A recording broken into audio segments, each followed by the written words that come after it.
Rain. It fell like shards of glass through the night, slicing through the quiet woods where her footsteps broke the silence. Each breath she took came out like smoke, shallow and desperate, fogging the air as if the forest itself was trying to swallow her. The scent of pine and blood mixed into something wild and raw. She didn't know how long she had been running. Minutes, hours, maybe lifetimes. Her legs trembled with exhaustion, her heart a drumbeat of survival. Every shadow behind her felt like teeth. Every gust of wind felt like a growl. The pack's hunt cries echoed faintly somewhere behind her, fading but not gone. The moon above her was nearly full, a pale witness watching a fugitive crumble. She pressed her palm against a tree trunk slick with rain, steadying herself. Her fingers brushed over old claw marks burned into the bark, a reminder that this was still their land. Not hers. Never hers. Her name once meant something. Now it was a curse. Lightning split the sky, revealing the tattered remains of her dress, torn by branches and mud. Beneath it her skin glowed faintly, silver veins flickering to life just under her flesh. It always happened when fear took her too far. The power inside her didn't understand mercy. It wanted to protect, to destroy, to rise, but she forced it down. Again. The trees began to thin. Ahead, a clearing, dark, empty, save for the jagged outline of something wooden and forgotten. A cabin. Abandoned by the look of it. She stumbled toward it. Each step felt heavier. The rain had soaked through her clothes, chilling her bones. When she reached the porch, her knees gave out, and for a moment she let herself fall. The wooden boards creaked beneath her weight, groaning like something long asleep. The door gave way with a push. Inside, dust and silence. She moved through it slowly, cautious even in desperation. A single cracked window let in thin light. Cobwebs clung to corners. A table overturned, a bed frame stripped bare. The smell of rot lingered, but it was shelter, and that was enough. She shut the door. The forest vanished behind her. Only her heartbeat remained. She pressed her back against the wall, sliding down until she hit the floor. Her breath came in short, shaky gasps. She wrapped her arms around herself, feeling the pulse of her own power beneath her skin, like something alive, restless, waiting. She whispered to no one. Not tonight. And yet, deep down, she knew this was not just another night. Something was watching. Hours passed. Or maybe time simply stopped meaning anything. The rain softened into a whisper, the kind that lulled the broken into uneasy dreams. She sat by the cold fireplace, hugging her knees, her body trembling not from the chill but from what she'd left behind. Images burned behind her eyes. The ceremony. The claiming mark that never touched her skin. The eyes of her Alpha, burning with betrayal when she said no. No one said no to the Alpha King, but she had. And now she was prey. Her fingertips brushed against the small pendant hanging from her neck. A silver crescent moon cracked down the center. It was all she had left from her mother. Some said it was cursed. Some said it was sacred. She didn't care. It was hers. She leaned her head back. Eyes half closed, the sound of rain filled the silence like a lullaby meant for the damned. Outside, the forest held its breath. Somewhere in the distance, a howl tore through the night, low, long, filled with mourning and rage. It wasn't one of the pack. It was older, deeper. She froze. Something in that howl reached her bones. It didn't threaten. It summoned. She tried to ignore it, but her pulse betrayed her. It quickened, answering something ancient. Another flash of lightning illuminated the window, and for a heartbeat she saw a shadow outside. Tall, still, watching. Her chest tightened. She whispered to herself, "It's nothing, just the storm." But the storm didn't breathe. The storm didn't have eyes. She tried to sleep, but the past had sharp teeth. Dreams dragged her back to the moment it all fell apart. The ritual circle glowing gold. The chanting, the Alpha's hand raised, calling her forward. Every instinct had screamed run, but her legs had betrayed her until his touch brushed her cheek. Then her power had flared. The ground cracked beneath them. Flames, silver flames, burst from her palms. She remembered the horror on their faces, the whispers of monster. The Alpha's voice like thunder, "She's not one of us." That was the night she stopped being a wolf. That was the night she became hunted.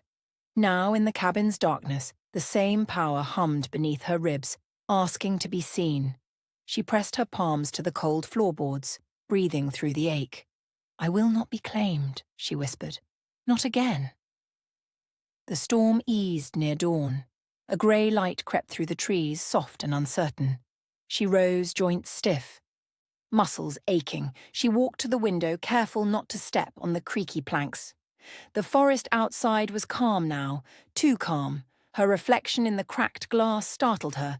Mud-streaked face, wild hair, eyes rimmed red, glowing faintly where the silver veins pulsed. She looked less like a runaway and more like something unholy. She didn't recognize that face anymore. Then, snap! A branch broke outside. She turned, heart slamming against her ribs. Her eyes darted to the door. The air shifted, thicker, charged, like the breath before lightning strikes. She felt him before she saw him. Something old and powerful moved beyond the trees. Not hunting. Approaching. The sound of footsteps. Slow, steady, heavy enough to make the ground tremble beneath her bare feet. Her pulse raced. The scent reached her before the man did. Dark smoke, rain-soaked pine, and something metallic underneath. A scent that shouldn't exist anymore. A scent she'd once dreamed about when she was still foolish enough to believe in fated mates. But fate was cruel. And fate didn't bring back Alpha's thought to be dead. Yet the presence outside the door felt impossibly familiar. She took a step back, trembling. The handle turned. The door opened. And there, framed in the grey morning light, stood a man she had thought lost to time. His silhouette filled the doorway, broad shoulders, eyes burning gold under his hood. His voice, low and rough, broke the silence like thunder rolling through stone. "I've been looking for you." The air around them seemed to hold its breath. Her body went rigid. Every muscle screaming to run, but something inside her stayed rooted. She didn't know his name anymore, but the pull between them was undeniable. The storm outside had quieted, but a new one began to rise in her chest. His gaze dropped to her trembling hands, the faint glow under her skin. He stepped forward, slow, unhurried, as if afraid she might vanish. She whispered, "You shouldn't be here." He didn't answer. His presence filled the cabin like gravity. And for the first time since she fled, she felt something other than fear. Recognition. Dangerous. Electric. Alive. The moon shifted behind the clouds. The hunted had been found, and the game had only just begun. If your heart's racing right now, don't stop here. This is just the beginning of her story. Subscribe to Moon King Chronicles, where every heartbeat hides a secret, and every secret burns like moonfire. The world seemed to tilt when he stepped through that doorway. Rainwater dripped from the edge of his cloak, pooling onto the cracked wooden floor. The faint scent of iron and storm followed him, wrapping around the cabin like smoke curling through a forgotten dream. He didn't speak at first. He simply stood there, eyes fixed on her as if the entire forest had led him here, to this single heartbeat in time. She wanted to speak, to demand who he was, but her throat betrayed her. The silence between them was alive, tense, vibrating with something she didn't dare name. Outside, the last of the storm sighed through the trees. Inside, another storm took shape, slow, deliberate, and dangerous. He moved closer. Each step measured, controlled, the way predators walk when they've already chosen their prey.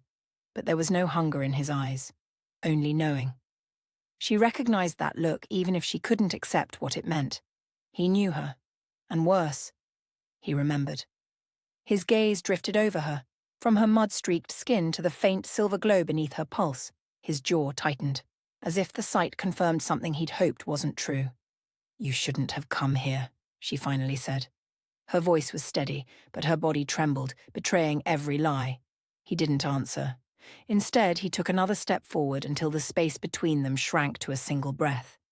The heat of him rolled over her, unsettling, magnetic, impossible to ignore. "You left tracks," he said finally, his tone rough, almost human, but carried by something deeper, a power that didn't belong in mortal throats. Her stomach twisted. She thought she'd erased them. His eyes flicked toward the window. "You're not the only one running through these woods." Something inside her snapped to attention. Her instincts screamed danger, but her body didn't move. He wasn't just warning her. He was protecting her, and that made no sense. He turned slightly, scanning the forest through the thin glass, and for a moment she saw it, the mark at the base of his neck, half hidden beneath his damp cloak. The mark of the king, the symbol she'd been running from, the Alpha King. Her breath caught. So the stories were true. He hadn't died, he'd simply disappeared, letting the world believe the throne was empty. And now he stood here, alive, in her hiding place, looking at her as though she were the last secret left in the world. "You found me," she whispered. It wasn't a question. His gaze met hers again. Something flickered there, not triumph, not relief, something darker. "I never stopped looking." The words hit like thunder. Her heart lurched in her chest.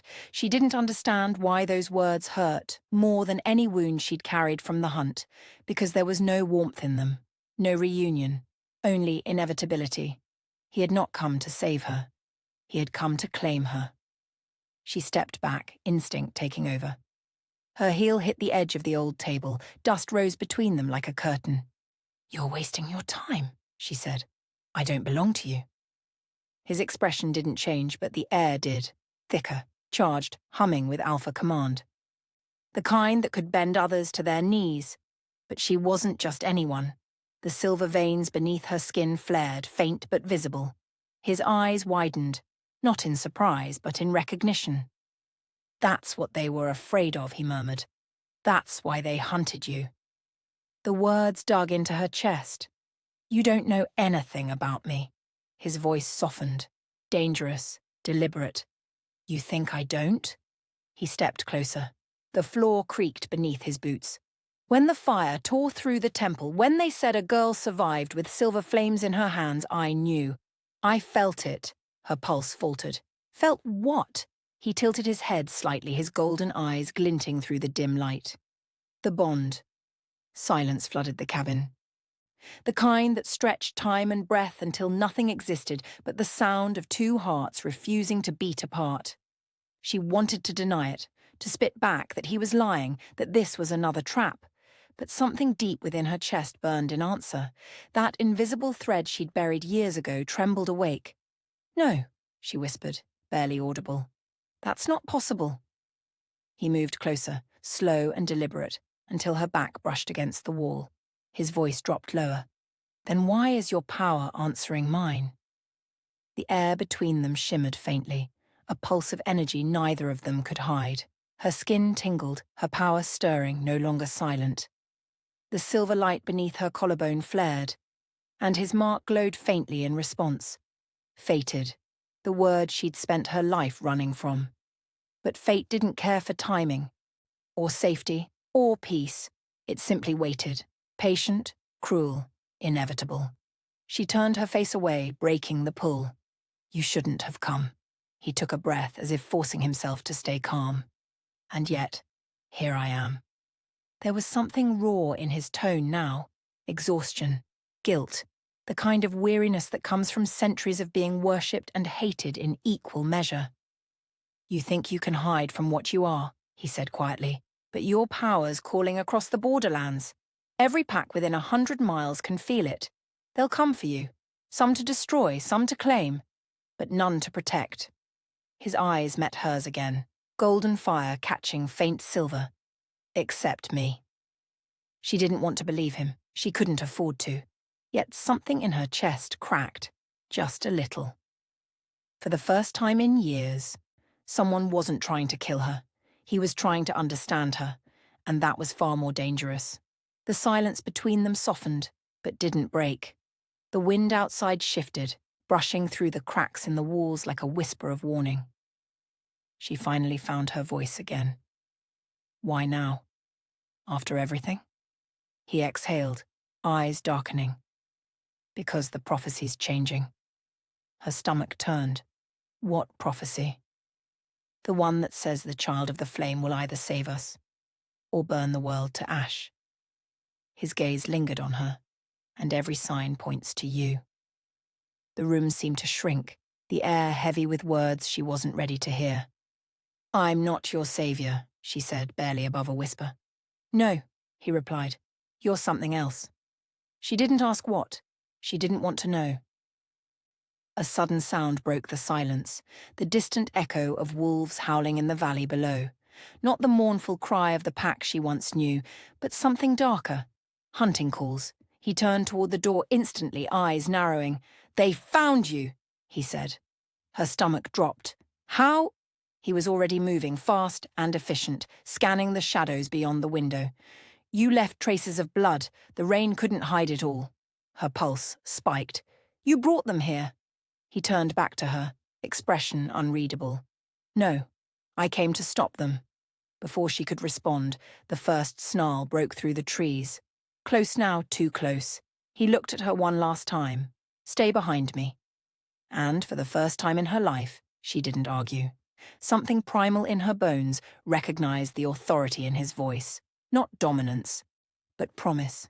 He stepped out into the storm's dying light, his body shifting with a fluid grace that blurred the line between man and beast.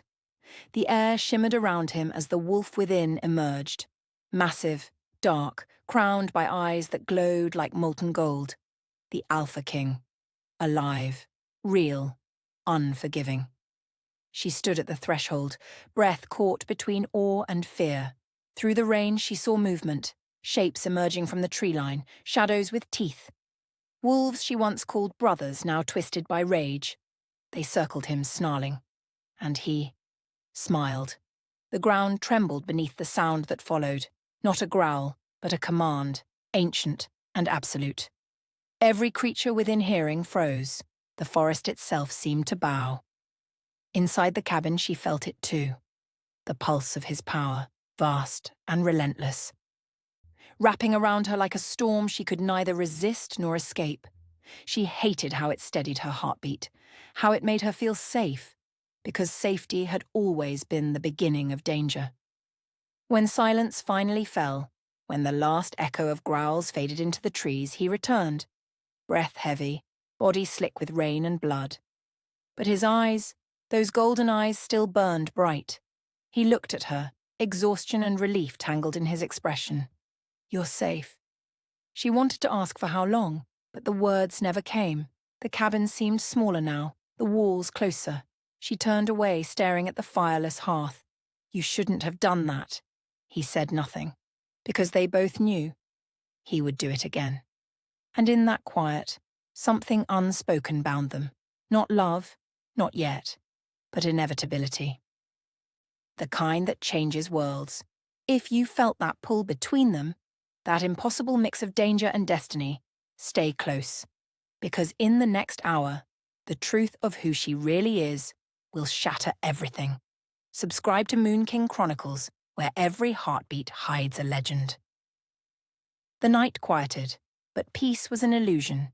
Inside the cabin, silence sat heavy, not comforting, but fragile, like the pause between lightning and thunder. She stood by the window, arms wrapped around herself, watching the Alpha King move through the mist outside. The rain had stopped, but the world still glistened, silver and trembling beneath the moon. His shadow crossed between the trees, tall, sure, unbroken. He looked like something born of the storm itself. And she looked like its aftermath. For a long time, she simply watched him. Her heartbeat caught somewhere between fear and fascination. He didn't look back. He didn't have to. He already knew she was watching. There was a strange comfort in that, being seen even in her hiding. But the comfort terrified her more than the chase ever had. She moved away from the window, back to the small table, tracing her fingers along the cracks in the wood. The cabin smelled of dampness and ghosts. Every sound was too loud, the creak of the floorboards, the whisper of her breath, the echo of old memories clawing to the surface. She could almost hear her mother's voice again, soft, trembling, urging her to hide the light inside her veins. "Never let them see, my love. They will not understand." But she had been too young to understand that fear was love's last desperate language. She closed her eyes. And the past returned. It began with a ceremony. Every pack child dreamed of it, the moon choosing. The moment when the goddess's blessing fell like light, marking those worthy of shifting, of belonging. But when her turn came, the light didn't bless her. It burned her. Silver fire erupted from her skin, wild and beautiful but wrong. The elders screamed that it was a curse. The children ran. And she stood there, frozen in her own brilliance, until the Alpha struck her down. The mark of rejection carved across her shoulder still ached when it rained. That night, her mother had smuggled her out, whispering prayers the goddess had long stopped answering. They ran until the borderlands swallowed them whole, but even in exile, the whispers followed. The cursed child, the half-blood flame, the girl who burned her destiny alive. Years passed. She learned silence the way wolves learn survival, with teeth. She learned to shift only under stormlight, where no one could see the silver blaze of her transformation, and she learned to live without belonging, until the Alpha King's name found its way into her dreams. Until the night of the claiming, when his mark had called to her across the miles. She hadn't known why her body had trembled, why her heart had raced like prey, only that something ancient had awakened. Something she couldn't stop. So she had done the only thing she could. She ran. Now he was here. And every reason she'd buried beneath her scars was rising again, whispering of fate and ruin in the same breath. She pressed her palms to the table, breathing through the ache. The silver veins beneath her skin pulsed once, faint but alive. Behind her, the door creaked softly. She didn't need to turn. She knew it was him. His voice was low when it came, rough from the fight but strangely gentle. "You haven't slept," she didn't answer. Silence was safer than honesty. He stepped closer, slow enough for her to feel the shift in the air before his presence reached her. The scent of pine and smoke wrapped around her like memory. "You think I don't understand what they did to you," he said, "but I do." Her hands curled into fists. "You couldn't. Try me." There was something raw in his tone, not challenge, not command. A wound. She turned then slowly, her eyes meeting his. And for the first time she saw the shadow beneath his gold. Exhaustion, regret, maybe even shame. He wasn't just an alpha. He was a man drowning in ghosts. He leaned against the wall, gaze steady. "When I took the crown, the council told me a story about a girl born under a blood moon. Said she carried the flame of the first wolf, the one who defied the gods. They called her dangerous. Said she'd rise against the throne." She swallowed hard. "And you believed them?" He hesitated. "I believed what I was taught. Until I met you." Her voice trembled. "You don't know me." He tilted his head. "Then tell me." The words were simple, but they broke something open. So she told him. Not everything. Not yet. But enough. About the ceremony. The fire. The way they screamed her name like a curse. About her mother's sacrifice, her years in exile, the cold nights spent shifting alone in the mountains. She spoke until her voice cracked, until the words themselves became smoke. He listened, truly listened, as if every word mattered. As if her pain was something sacred. When she finally fell silent, the air felt lighter somehow, but her chest ached from the telling. He stepped forward once slowly until he was close enough for her to feel his warmth. "What they called a curse," he said softly, "might be the very thing meant to save us." She looked away, tears stinging her eyes. "Or destroy you." A faint smile touched his lips. Maybe both. For a long moment they simply stood there, two broken things trying not to break each other. She wanted to ask why he was here, why he cared, but deep down she already knew. He wasn't here for her forgiveness. He was here because the prophecy had changed, because fate had shifted its gaze. He finally turned away, his hand brushing the edge of the window frame. "There's something you should see," he said. She followed him to the door. The forest beyond the clearing shimmered faintly in the moonlight. At first, she thought it was fog, but then she saw the markings. Ancient runes carved into the trees, glowing faintly silver blue. Her breath caught. "That's old magic," he nodded. "Older than the packs, older than the crown." She knelt beside one of the runes, tracing her fingers along its lines. The symbols pulsed beneath her touch, recognizing her. The silver light in her veins answered, brighter now. alive. He watched in silence, and when she looked up, awe flickered in his eyes. "They respond to you," he said quietly, "as if they've been waiting." She drew back, frightened by her own reflection in his gaze. "No, that's not possible." "Then how do you explain this?" The rune flared again, brighter this time, until the forest seemed to breathe. And deep within the light, a whisper, not sound, but memory. A woman's voice, soft and ancient, child of the flame. "Your time has come." The world tilted, her knees nearly buckled. He caught her before she fell.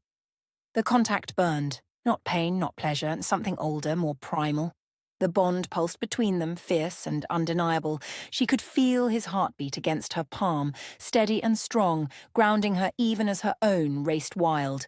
Their eyes met. For a moment there was no prophecy, no pact, no curse, only two souls that had been orbiting each other across lifetimes finally colliding again. Then she pulled away, breath trembling. "This isn't destiny," she said. "It's a trap." He didn't argue, he only said, "Maybe, but it's ours." The night wind carried the scent of rain again. The runes dimmed, fading back into the bark of the trees. She stood in the half-light, shaking, the voice of the prophecy echoing in her mind. "Child of the flame, your time has come." She wanted to scream that she didn't want it, didn't want any of it. But the forest didn't care for once. It only listened to truth. And the truth was simple. Something was awakening inside her, something vast, something ancient. And once it rose, there would be no going back. Inside the cabin, the fire finally caught. Silver light danced across the walls, flickering like old spirits. He stood at the doorway, watching her in silence. She could feel his gaze, heavy, questioning, full of something dangerously close to hope. But hope had always been her undoing.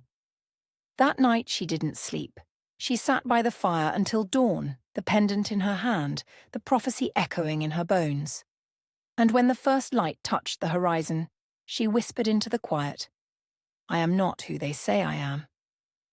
But even as she spoke it, part of her wondered if that was still true. If her story has reached you, if you feel that weight of destiny, of power that both burns and saves, stay with her. The next hour unveils the prophecy itself, the truth that binds her to the Alpha King, and the ancient forces that will rise to test them both. Subscribe to Moon King Chronicles, where every secret has teeth and every heartbeat carries fire. The morning came like a ghost, pale, watchful, too quiet. The forest still shimmered faintly with the remnants of night's magic. The runes no longer glowed, but their memory lingered in the air like the echo of a spell half-spoken. She hadn't slept. Every time her eyes closed, the voice returned, soft and ancient, whispering the same words again and again. "Child of the flame, your time has come." By the time the Alpha King returned from the river, dawn had spilled gold through the trees. He looked different now, calmer but wary, as though he too had heard something he couldn't name. He placed a silver pendant on the table, a medallion carved with the mark of the moon goddess.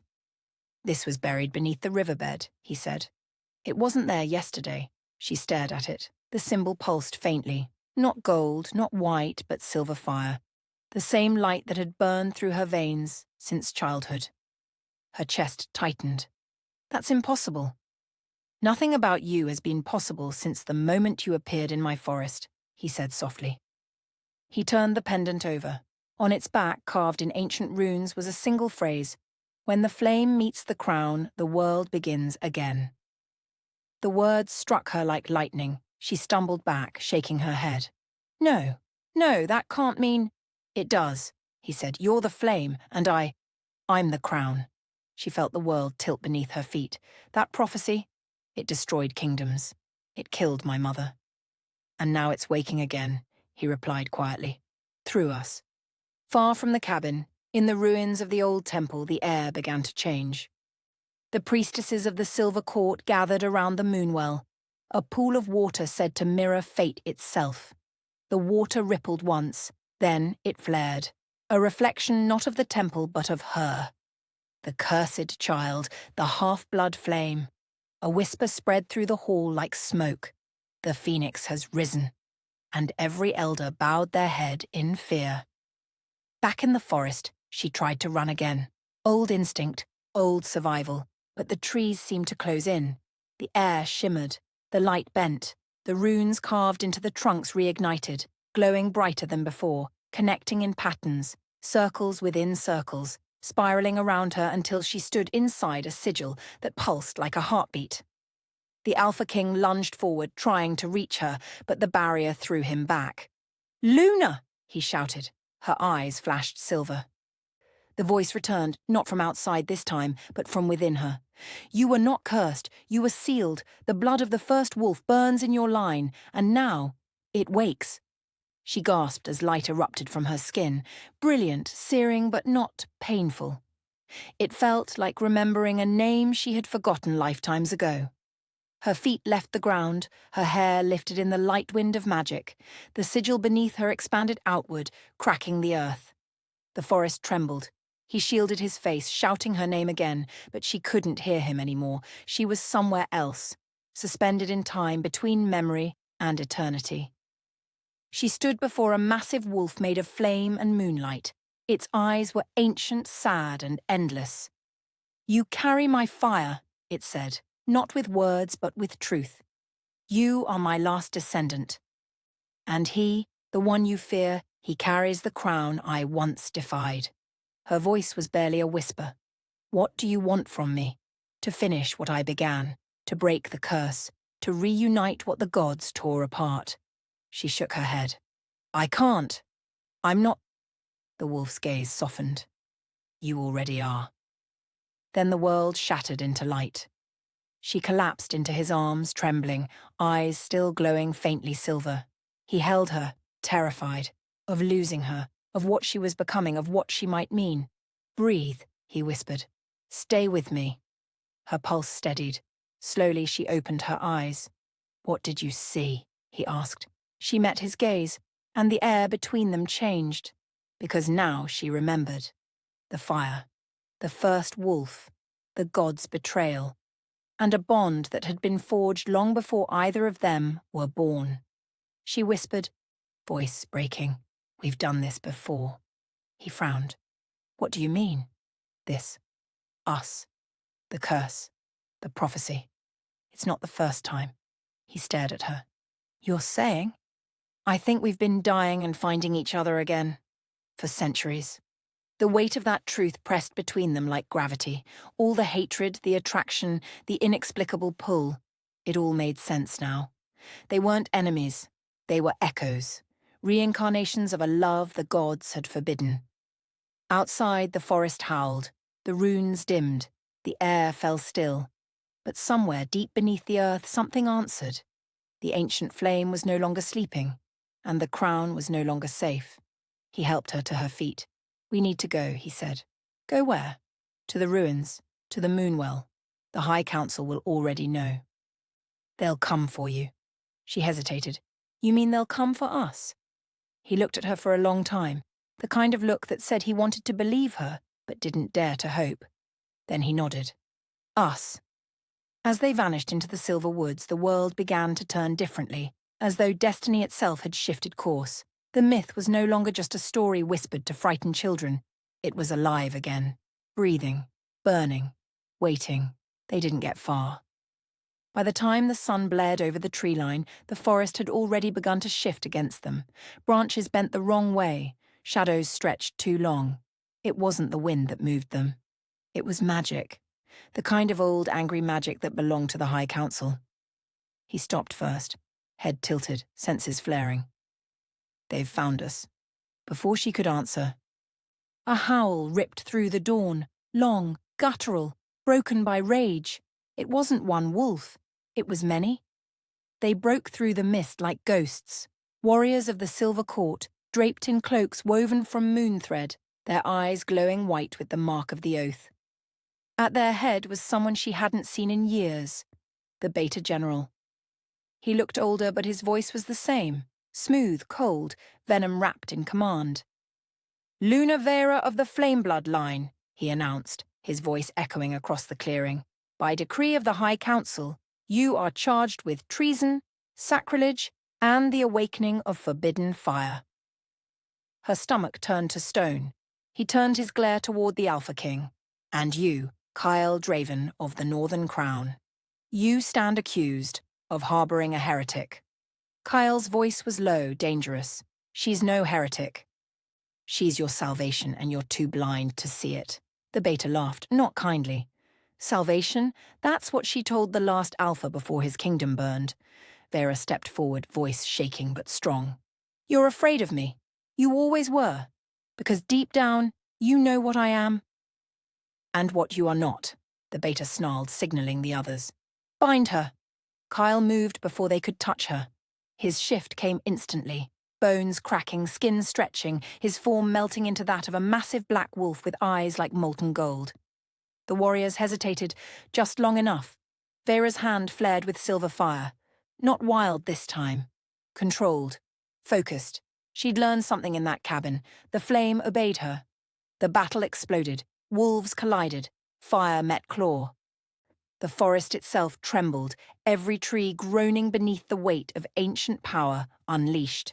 She moved through the chaos like something otherworldly, the silver flame coiling around her, burning through the enchantments that sought to bind her. Kyle fought beside her, relentless, brutal, his movements a dance of strength and purpose. For a moment they were unstoppable. For a moment it looked like destiny favored them. Then the air shattered. A figure descended from the ridge, robes rippling like storm clouds. The High Seer. Her eyes were white, no pupils, no emotion, just blinding light. When she spoke, her voice carried not through air, but directly into the bones. The prophecy has awakened, she said, and with it, the end of the blood pact. Her hand lifted. The entire battlefield froze. Kyle's body locked mid-leap. The wolves around them hung, suspended like marionettes cut from sound. Only Vera could still move, the silver flame protecting her from the spell. The seer's gaze turned on her. You were never meant to survive. Vera's pulse thundered in her ears. If that's true, then why does the fire still choose me? The seer's expression didn't change, because the gods enjoy watching their mistakes burn. Vera's heart cracked. Her fire flared, rising higher, tearing at the threads of the spell. Then let them watch, she whispered, because I won't burn alone. The flames roared upward, breaking the seer's hold.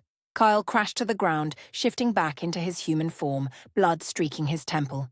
The warriors scattered, screaming as the fire consumed the bindings on their souls. Vera fell to her knees, breath ragged, every pulse a battle. Kyle crawled to her side, grabbing her hand. You have to stop. You'll destroy everything. Her voice was barely a whisper. Maybe that's what it takes. No, he said fiercely. You're not destruction. You're rebirth. Their eyes met, his gold, hers silver, and, for a heartbeat, the world steadied. The flames dimmed. The air stilled. Then came the sound neither of them wanted to hear, a horn low and ancient, the signal of the Council's second army. They were surrounded. Kyle rose to his feet, shoulders squared. Run, I'll hold them. She shook her head violently. No, I won't leave you. He smiled faintly, sadness flickering across his face. You already did once, long ago, when they killed me the first time. Her heart twisted. Kale, go, he whispered. Finish it. And before she could stop him, he turned and charged into the advancing horde, his roar echoing through the trees like thunder, a sound of defiance that split the sky. She stood there for a single second, one breath, and then she ran.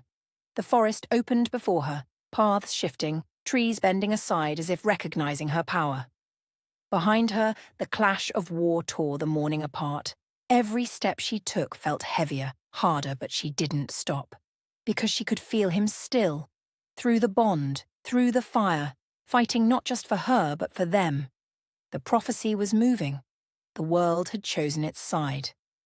By the time she reached the ridge, her knees gave out. She collapsed beside the old stone altar, gasping, eyes wide with the shimmer of fire still under her skin. She looked down at her hands, trembling, scorched but alive. This isn't the end, she whispered. It can't be. A voice echoed behind her, low, sharp, unfamiliar. No, it said. It's only the beginning. She turned and saw him, A man standing in the shadow of the altar, cloaked in moonlight, his face hidden beneath a hood. But when he lifted his head, her blood froze. He had Kyle's eyes. And yet, he was not Kyle. The world is fighting back, and destiny has changed its face. But in the next hour, she will learn that the past she fled from is walking beside her, wearing the eyes of the man she loved.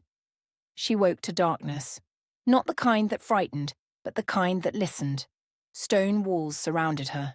The scent of smoke and pine hung thick in the air. Somewhere nearby, fire crackled, low and steady. She tried to move, but pain bloomed down her side. The memory hit her like a wave. The fight, Kyle's roar, the flames, the stranger with his eyes. Her throat tightened. "Kyle!" The word cracked in the silence. A shadow shifted in the corner. "Don't move," a man's voice said. Calm, deep, familiar. Her pulse spiked. She turned her head. And there he was. The stranger from the ridge. But now she could see him clearly. His face was older than Kyle's, rougher, scarred across one cheek. And yet those eyes, gold, molten, endless, were the same. For a moment she couldn't speak. It was like seeing the ghost of the only person she'd ever trusted. "Who are you?" she whispered. He didn't answer right away. He just stared into the fire, the flames reflecting in his eyes like memories he couldn't escape. Finally he said, "My name was Kian. Once. Before the curse." Her breath caught. "You're saying, you're him?" He nodded slowly. "Part of him. The part that was left behind when the gods divided the bond." She tried to process the words, but they slipped through her like water. "I don't understand." He turned toward her fully now. "You shouldn't. It wasn't meant for you to remember this life." He told her of the first fire, of the night the moon goddess struck down her twin brother, the first Alpha, for loving the flame-born woman who carried the blood of creation. How the gods tore their souls apart, binding his essence to the crown and hers to the fire, forcing them to find each other again and again, only to end in ruin. Every lifetime, every world, a curse disguised as destiny. And somehow, here they were again. "You were never meant to be mine," he said softly, "but I've never stopped finding you." She swallowed, eyes wet, voice shaking. "Then what am I supposed to do now? Fight the gods?" He smiled faintly, not out of humor, but exhaustion. "No. Just survive long enough to remember who you are." She looked down at her hands. Faint traces of silver flame still danced along her fingers. For the first time, she wasn't afraid of them. "They'll come for us," she said. "They always do," he replied. "But this time, we don't run." Hours passed in quiet conversation. He told her of the old wars, of the packs that had risen and fallen trying to end the curse. She told him of her mother, the exile, the shame, the loneliness that had carved her into something wild. Every word between them stripped away another layer of fear. And somewhere in the space between silence and confession, something shifted. The tension that had always been there, sharp, fragile, alive, softened into something deeper. He reached toward her slowly, his fingers hovering just above hers. "You're trembling," he said. She laughed, a soft, broken sound. "You try being hunted by gods and then tell me not to shake." He smiled, small, real, human. "You're allowed to be scared." "I'm not scared," she said. "Not of them, not anymore." He looked at her, eyes warm, voice low. "Then what are you scared of?" Her heart skipped. "Of what I'll become if I believe you," she thought, but she didn't say it. The silence between them was alive. Every breath was a choice, every heartbeat a promise. She could feel it, the pull. That ancient thread that had tied them together before the world even knew their names. He saw it too. His voice dropped to a whisper. "You feel it, don't you?" She nodded barely. He leaned in just enough for his breath to brush her ear. "It's always been you." Her eyes fluttered shut. For a moment she let herself forget the prophecy, the war, the pain. There was only the sound of rain and his heartbeat against hers. Then she pulled back, breath shaking. "No," she said softly, "not yet." He didn't move closer, didn't argue, just nodded, slow, respectful, steady. "Then I'll wait." She turned toward the fire, watching it dance in the stillness. Her voice came barely above a whisper. "What happens now?" He stood, crossing to the mouth of the cave. The rain had stopped, but thunder still growled far away. "Now," he said, looking out at the horizon, "the world decides if it can handle the truth." They stayed there until dawn, two souls too old for the world that feared them. And as light crept over the horizon, painting the cave in silver and gold, she finally spoke again. "If we survive this, if I learn to control it." He turned, meeting her eyes. "Then what?" Her lips trembled. "Then maybe I'll stop hiding." He smiled, not as a king, not as a warrior, but as a man who'd waited centuries for that promise. "Then maybe," he said softly, "the gods will finally regret what they started." Outside, the world was stirring again, but inside that cave, time stood still. Between fire and crown, between curse and choice, two souls waited for dawn, not knowing it would be their last moment of peace. In the stillness before war, love found its voice, but in the next hour, that love will be tested, twisted, and reborn in fire. For 2 days, the cave was their whole world. Rain fell, fires burned low. Sometimes he told stories of the old packs, how wolves used to gather under the full moon not to fight, but to sing. Sometimes she said nothing, just listened to the rhythm of his voice, the steadiness she'd never had before. But peace never stays long for people like them. On the third morning, the sky turned red. A bad omen in every tongue. Blood sky, betrayer's dawn. He felt it before she did. The shift in the wind, the silence in the trees. The forest wasn't breathing. It was waiting. They stepped outside the cave together.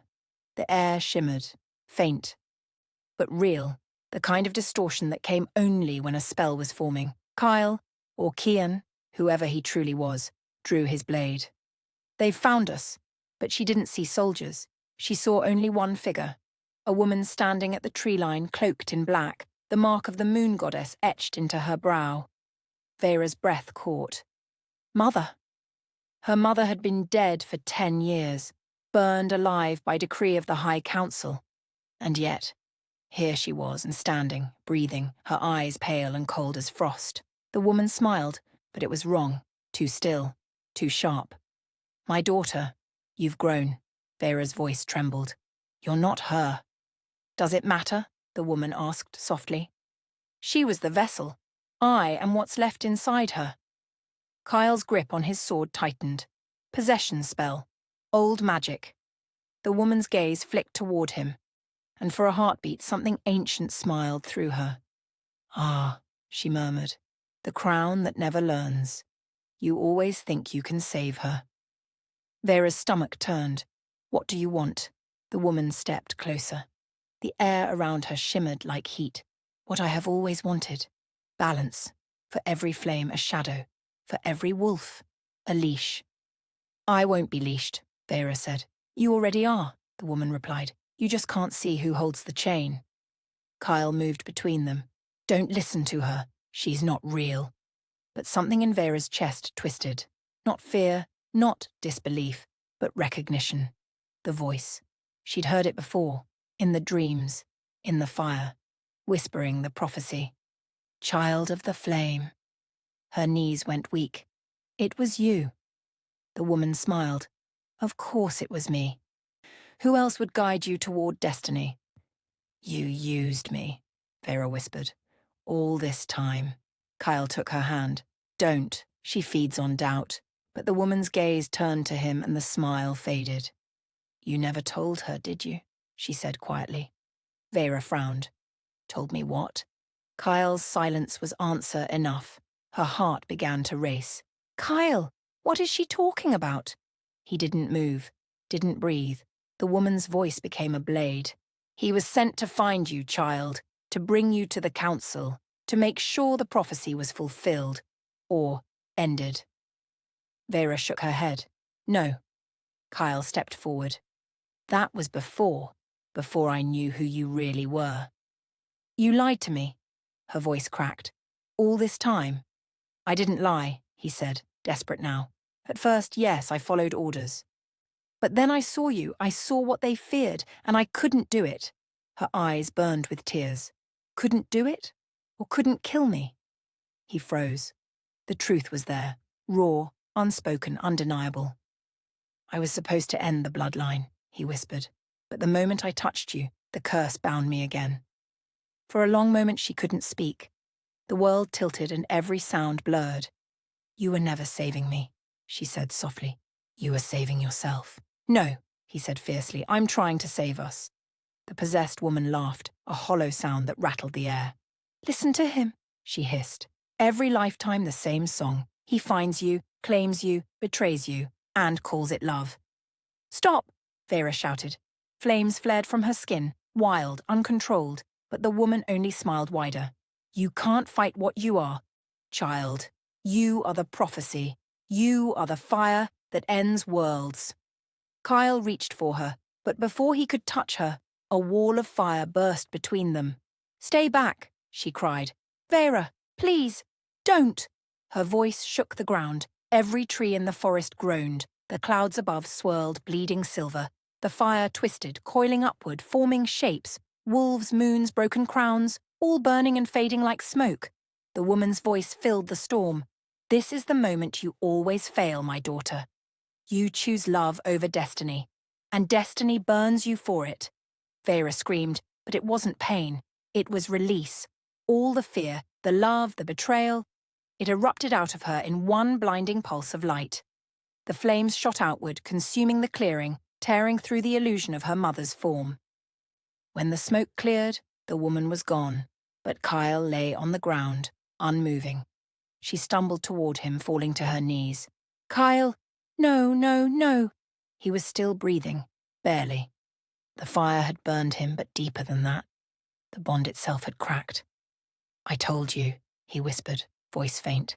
Every time we find each other, it ends like this. Tears streamed down her face. Not this time, please, not this time.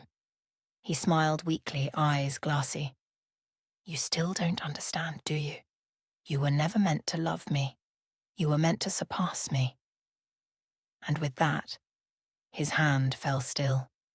She sat there for a long time, unable to breathe, unable to cry. Around her the forest smouldered, the mark of the prophecy carved into the earth. She lifted her head, eyes silver with fire. No, she whispered. This isn't how it ends. The moon above flickered, once, twice, as though it had heard her. And somewhere far beyond the trees, something answered. He fell for her again, and she burned for him once more. But this time, love won't be her weakness. It will be her weapon.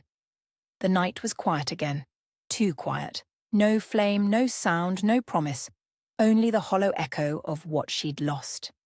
Vera sat in the ashes of the forest, Kyle's body in her arms. His chest no longer rose. His heartbeat, that steady rhythm that once tethered her to this world, was gone. For a long time she didn't move, didn't breathe, until the wind whispered, "Get up." At first she thought it was grief talking, the madness of a broken bond, but then the voice came again, deeper, older, resonant. "Get up, daughter of flame. The story isn't over." She rose slowly, her eyes glowing faint gold through the smoke. Her veins pulsed with fire, her tears steaming against her skin. Around her, the ground hummed. The mark of the prophecy burned into the soil began to pulse, faintly alive. She looked down at Kyle's lifeless form. "I'll make it mean something," she whispered. "I'll make you mean something." The moon cracked open like a silver egg in the sky, spilling light onto the clearing. From it descended the spirit of the moon goddess, no longer just a myth, but a presence too vast to comprehend. Her voice wasn't a sound, it was felt, like 1,000 whispers in her bones. "Why do you still stand, Fireborn?" the goddess asked. "The prophecy has ended. The crown has fallen. The cycle fulfilled." Vera looked up, her eyes fierce despite her trembling. "You wrote this prophecy," she said. "You made me burn every time I loved him. Every life, every story, you ended it the same way." "That is balance," the goddess replied. "Love births destruction. It must end. so that peace can live. Then your peace is built on pain, Vera said, her voice rising. And I won't be your weapon anymore. The goddess's expression flickered. You cannot fight what you are. Vera stepped forward, flames blooming around her feet. Then I'll become something else. Lightning split the sky. The ground trembled, and from beneath, roots burst upward, coiling around the runes that marked the prophecy's seal. The air shimmered, and suddenly Kyle's voice echoed faintly, like a ghost through the wind. Vera. She froze. The sound came from nowhere, and everywhere. Don't let them decide who you are, his voice said softly.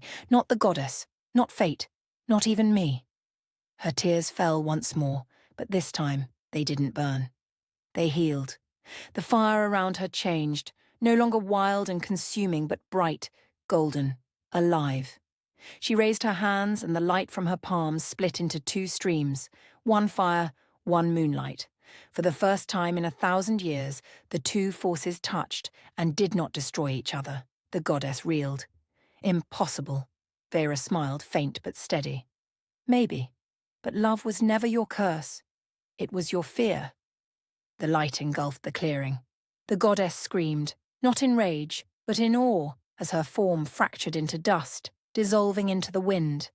Every bound spirit, every cursed soul of the old bloodlines rose in streams of light, wolves made of stars, running toward the horizon, free at last. The prophecy symbols in the earth burned away. The chain that had held her fate together snapped. And Vera stood alone beneath the breaking dawn, the last flame, the first hope. She looked down. Kyle's body was gone. In its place, a single silver wolf stood, scarred and glowing faintly. It stepped forward, eyes bright with recognition. Not as a ghost, not as a man, but as something eternal. She smiled through her tears. You kept your promise. The wolf bowed its head once, then turned toward the light. As it walked away, its form dissolved into motes of silver dust, and the dawn broke. They would tell her story differently, of course. They always did. Some would say she was a monster. Others, a saint. Some would whisper that the Alpha King was reborn to find her again. But only she knew the truth, that love was not a curse, not a prophecy, not a weapon. It was the only thing powerful enough to defy the gods. And when the moon rose that night for the first time in memory, it burned gold.